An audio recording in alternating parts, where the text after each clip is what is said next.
আচ্ছা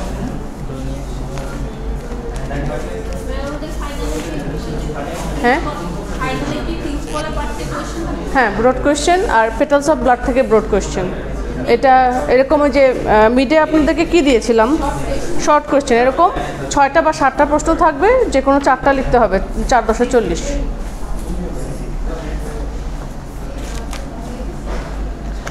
সবাই দিয়েছেন না খাতা সবাই দিয়েছেন হ্যাঁ আচ্ছা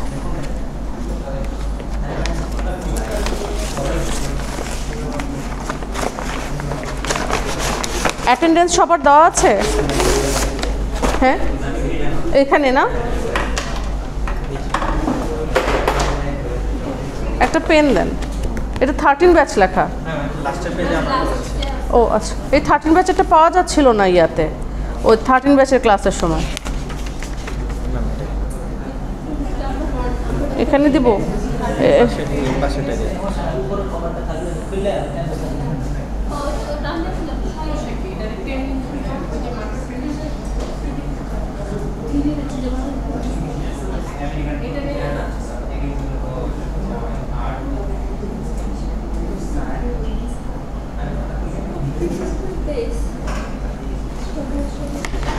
আচ্ছা এই যে পেনটা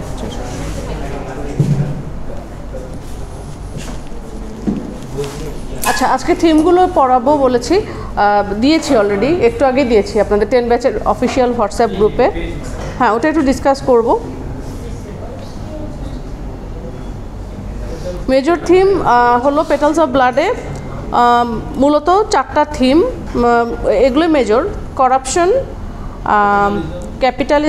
ক্যাপিটালিজম এবং করাপশনটা ওতপ্রোতভাবে জড়িত ল্যান্ড এবং এডুকেশন করাপশন তো অবশ্যই যদিও তারা কি করেছে কলোনাইজেশন থেকে বের হয়ে আসার পরও তারা কুয়া থেকে ঝাঁপ দিয়ে সাগরে পড়ার মতো অবস্থা হয়েছে ওয়ান প্রাইমারি আন্ডারলাইনিং থিম হলো failure of the ruling Kenyan elite to adequately meet the needs of the people পর্যাপ্তভাবে মানুষের নিডস বা বেসিক নিডসগুলো তারা পূরণ করতে পারেনি রুলিং যে গভর্নমেন্ট তারা পোস্ট কলোনিয়াল গভর্নমেন্টের যখন পাওয়ার শেষ হয়ে গেল তখন লিডাররা তাদের কানেকশন ওই আউটগোয়িং কলোনাইজার যারা বের হয়ে যাচ্ছিল তাদের সাথে সম্পর্কটা রাখা শুরু করলো যার জন্য তারা মেনটেন করছে আমার দিকে দেওয়ার দরকার নেই জাস্ট বোর্ডে দিলেই হবে কলোনাইজার দাস মার্জিনালাইজিং দ্য এভরিম্যান সব মানুষকে মার্জিনালাইজ করে ফেলা আর কি এক ঘরের করে ফেলার মতো তো নোভেলের মধ্যে এলিট ক্লাসদেরকে মানে দেখা গিয়েছে তারা both portrayed as both government officials এবং businessman who violate the villagers of Ilmorog in both passive and aggressive ways তাহলে পলিটিশিয়ান গভর্নমেন্ট একদম আমাদের কিছুদিন আগের কথার মতো অবস্থা সবাই একটা বলা হয়ে থাকে যে একটা দেশ অর্থনীতি কখনো ভালো হবে না যখন পলিটিশিয়ানরা রাজনীতিবিদরা যখন ব্যবসায় নামে তারা কি করবে তারা সব কিছু প্রভাব খাটিয়ে সব নিজের করে নিবে এটাই অর্থনীতির হলো 14টা বেজে যাবে যদি তারা পলিটিশিয়ানরা এই কাজটা প্র্যাকটিস করে প্র্যাকটিসটা যদি করে তো করাপ্টেড সিস্টেম মানে একটা চেনের মতো ছিল করাপশন জিনিসটা একটা চেনের মতো নোবেলের মধ্যে যখন সরকারি আইনজীবীরা ডিক্লেয়ার করে ঘোষণা দেয় যে তারা মার্ডার কেস সলভ করেছে তো মানে ইলমোরগের মানুষরা বুঝতে পারে যে যতদিন এই করাপশনটা থাকবে সো এখানে কোনো ধরনের চেঞ্জ আসবে না তাহলে গভর্নমেন্টের দ্বারা সরকার দ্বারা কেনা আইনজীবী সো কোনো লাভ নাই যেমন এখানে এই যে জাস্ট আমরা তো বাস্তবতা 2 দিন আগেই দেখতেছি যে সরকারের কথা মতো চলে যেভাবে করেছে একেবারে সেটার নগ্ন বাস্তব রূপ হলো ওখানে আর সেই সময়কার অবস্থা তো রাইটার তো এখানে এনগুগি ওয়া থিওঙ্গো তো উনি এই ভিলেজার এবং এলিট ক্লাসের মধ্যে যারা হলো বুর্জোয়া এলিট হলো বুর্জোয়া আর প্রোলেতারিয়েত মানে বুর্জোয়া মানে হলো শাসক আর প্রোলেতারিয়েত মানে হলো শোষিত হলো ভিলেজার এদের মধ্যে একটা করেছে এবং খুব বোথ ভিজিবল অবস্থায় দেখা গিয়েছে যেটা সেটা তাদেরকে মোটিভেট করছে নাইরোবিতে ট্রিপ করার জন্য তো এটা হলো ইলমোরগের পিপল তখন শহরে চলে আসে সেই পাওয়ারের জন্য আর এখানে একটা কিছু কথা লেখা আছে along with their way they are unjustly detain by মানে কোনো একটা মানে ব্যবসায়ী বা বিজনেসম্যান তাদের দ্বারা শাস্তি দিয়েছিল তাদেরকে। দেখা গেল যে এমপির সাথে তার খাতির আছে, আর এই ধরনের বিজনেসম্যানরা আলটিমেটলি পরে ওয়ানজার সাথে তাকে ফিজিক্যালি ভায়োলেট করে। আজানটা হচ্ছে, আজানটা শেষ।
সো আমরা করাপশনের যে জিনিসগুলো, এগুলো এরকম উপন্যাসের মানে জায়গায় জায়গায় এরকম দেখেছি।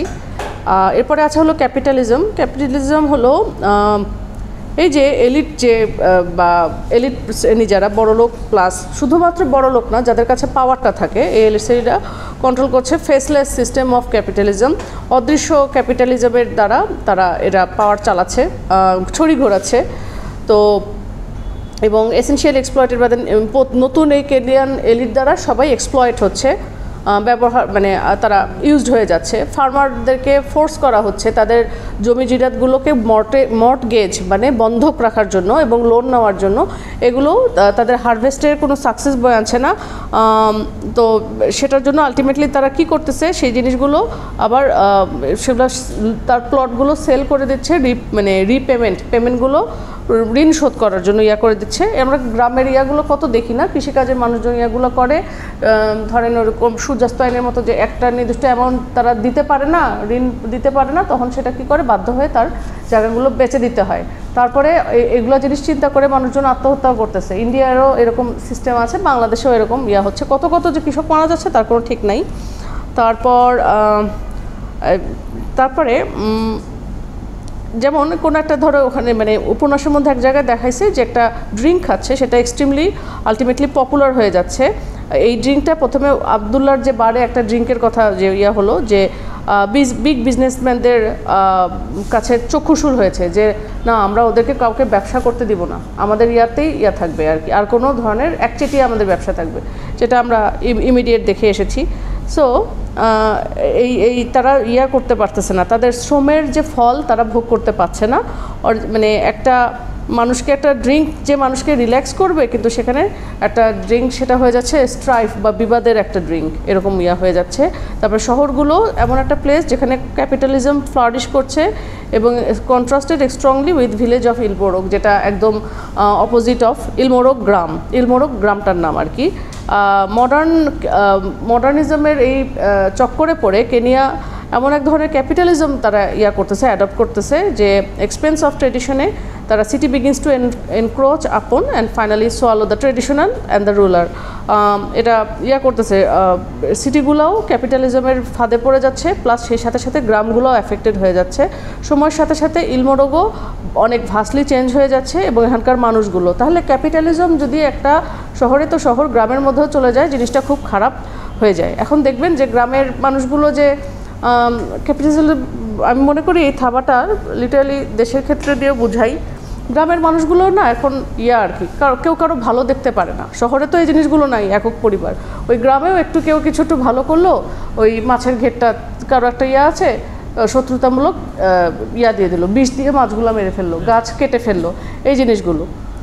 সো এই যে একটা মানুষের খুবই ভুল ধারণা, যারা এই যে বিসিএস ক্যাডার হয়ে যারা অ্যাডমিন ক্যাডারে, তারা খুব হাড়ে হাড়ে বোঝে যে গ্রামের মুরব্বী বা টাইপের মানুষগুলোর মধ্যে কী পরিমাণ ঘৃণা, রেশ। আমার কাছে মনে হয় যে ক্যাপিটালিজমের এই না থাকলে, বিষ বাষ্পটা না থাকলে সেটা এতটাও ছড়াতো না। গ্রামের মধ্যেও এখন বড়লোক হওয়ার তোড়জোড়, বড় বড় বাড়ি, ধরেন যে মন্ত্রী এমপিদের এত এত টাকা কোথায় রাখবে, অজপাড়া গায়ে দেখা যাবে 200-300 কোটি টাকার বাসা, অদ্ভুত।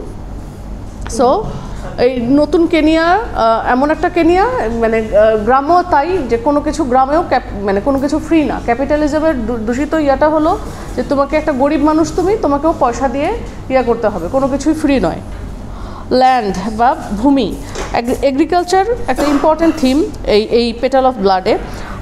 ইলমোরগের ক্ষেত্রে যে একটা আইসোলেটেড, একটা পরিত্যক্ত একটা গ্রাম, প্যাস্টোরাল একটা গ্রামীণ একটা সেটিং। সেখানে মডার্নাইজেশনের পরে এখানে যেটা হলো, কৃষকরা আলটিমেটলি যখন তাদের লোন তারা রিপে করতে পারলো না, তাদের ল্যান্ডগুলো আলটিমেটলি তাদের সিজড হয়ে গেল, তাদেরকে কেড়ে নেওয়া হলো। তো যদিও কোনো মেইন ক্যারেক্টার, যেমন 4টা ক্যারেক্টার আমরা বলেছি ওয়ানজা সহ, তো আর কি তারা তাদের প্লট হারায়নি, কিন্তু ওয়ানজা যে নায়িকা, সে তার ফ্যামিলির প্লট করছে, একটা সময় সে সেল করেছে। এটা একটা সিগনিফিকেন্স এটা এখানে আছে, যে what happen during colonial rule. এই সময় কলোনিয়াল রুলের সময় কি হয়েছে, এই যে ল্যান্ডের যে লসটা, subsequent desire to reclaim it, যে আবার সেটা ফিরে পাওয়ার যে চেষ্টা, এটাই ছিল central claim for those who rebelled against the settlers. সেটলারদের বিরুদ্ধে যারা যুদ্ধ ঘোষণা করেছিল, তাদের একটা উদ্দেশ্য ছিল যে আমার জমিটা পুনরুত্থান মানে করবো আর কি, রিক্লেইম করব, পুনরায় উদ্ধার করব। তো ল্যান্ড এবং ফার্টিলাইজেশন ওয়ানজা ক্যারেক্টারের সাথে যায়, বিকজ এটা একটা এম্বডিমেন্ট অফ দিস কনসেপ্টস, ওয়ানজার সাথে এগুলো যায়। যেমন she is পোর্ট্রেড as the symbol of the nation, তাকে নেশনটারই সিম্বল মনে করা হয়েছে। তার যে ল্যান্ডটা হারায় গেল এবং কেনিয়ান যে এলিট, এটা একটা ইম্পর্ট্যান্ট প্যারালেল, এটা এনগুগির ডেপিকশন অফ কেনিয়া।